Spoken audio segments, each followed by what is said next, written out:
राम राम आदाब शस्त्र काल दोस्तों। आज मैं एवी आपके लिए एपिसोड नंबर 2 सजाए काला पानी की कुछ अनसुनी कहानी लेके आया हूँ। चलिए शुरू करते हैं दोस्तों। यूँ तो आज हम लोग काला पानी को एक स्मारक के तौर पर जानते हैं, किंतु इसके पीछे का इतिहास हमारे रोंगटे खड़े करने के लिए काफ़ी है। यह एक अंग्रेज़ों की क्रूरता का जीता जागता उदाहरण है जो हमारे क्रांतिकारियों पे उनके द्वारा किया गया था। दोस्तों, अंग्रेज़ों के द्वारा इसे सेलुलर जेल का नाम दिया गया था, जो कि अंडमान एंड निकोबार आइलैंड पर स्थित है। 1857 में मंगल पांडे के आक्रोशमय प्रदर्शन के बाद क्रांतिकारियों में एक लहर शुरू हो गई थी और इसी के डर से अंग्रेज़ों ने क्रांतिकारियों को तोड़ने की कोशिश की और उन्होंने काला पानी नामक इस जेल का निर्माण कराना शुरू किया। इस जेल का निर्माण कार्य 1906 में पूरा हुआ और इस जेल को लोग काला पानी नाम से जानने लगे। और इस जेल को सेलुलर जेल इसलिए कहा जाता है क्योंकि इसमें इतनी अधिक मात्रा में सेल बनाई गई हैं कि हर कैदी को अलग अलग सेल में रखा जा सके और कोई भी एक दूसरे से संपर्क नहीं कर सके। यही अकेलापन क्रांतिकारियों के आक्रोश को तोड़ने के लिए काफ़ी था, क्योंकि जब भी वो मिलते वो हमेशा या तो जेल से भागने की बात करते या फिर अपने देश को किसी भी तरह आज़ाद कराने की कोशिश करते।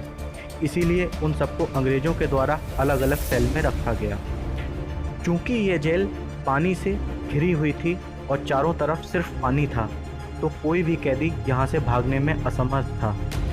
इस जेल के कैदियों के साथ अत्यंत ही दुर्व्यवहार किया जाता था और दिन रात उनसे काम करवाया जाता था।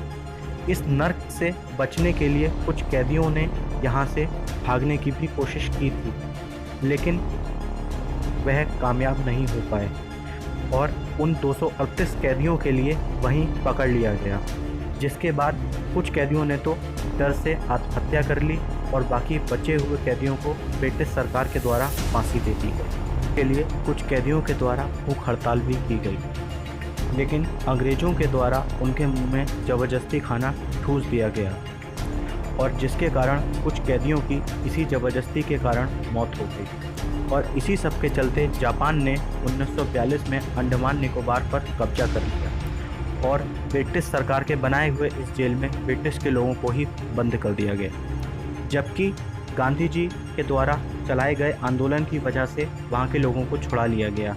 लेकिन वर्ल्ड वॉर 2 में जापान को शिकस्त प्राप्त हुई और अंग्रेज़ों द्वारा इस जेल को दोबारा प्राप्त कर लिया गया। लेकिन कुछ ही समय में भारत ने अंग्रेज़ों पर विजय प्राप्त की और भारत आज़ाद हो गया और कुछ समय बाद भारत सरकार द्वारा इस सेलुलर जेल को एक स्मारक घोषित कर दिया गया। यहाँ पर आज भी भारत सरकार द्वारा एक म्यूज़ियम बनाया जा चुका है, जिसमें हम कभी भी जाकर यहाँ के लोगों की, यहाँ के शहीदों के द्वारा दी गई बलिदानी को जीता जागता देख सकते हैं। इसी के साथ दोस्तों, आप सबसे अलविदा लेता हूँ और ऐसे वीरों को शत नमन करता हूँ। जय हिंद, वंदे मातरम, जय भारत। राम राम दोस्तों, फिर एक वीडियो के साथ आपसे जल्द ही मुलाकात करूँगा। राम राम।